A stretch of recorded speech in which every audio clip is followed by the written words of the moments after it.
Hi, this is VZ Pro 3 channel. In today's video, I will show you how to remove table from Microsoft Word. Before we get started, don't forget to subscribe and turn on the notification to keep you updated about this channel. So let's go. If you inserted a table in Word and you now want to delete it, you may have found it's not all this straightforward. To delete the entire table without deleting other content around the table, we'll show you a couple of ways around this limitation. So, first of all, of course, we have to open our Word. Now, as you can see in here, I have two table and I want to delete it. I want to remove it. It's very simple. You can just click on the table in here. Now you can go to the in here.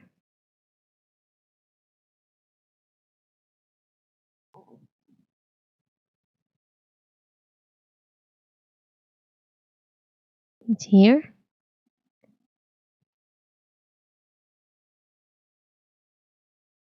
You can remove it.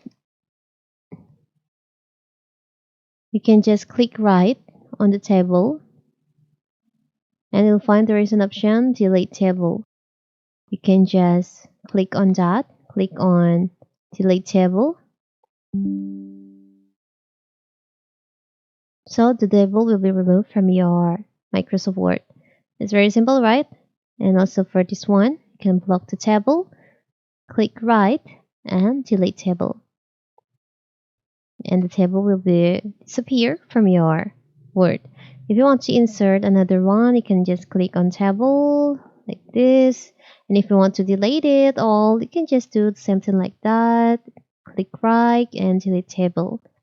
It's so simple, right? So that is how to delete table, how to remove table from your Microsoft Word. Don't forget to like and subscribe and turn on the notification to keep you updated about this channel. Thank you and see you.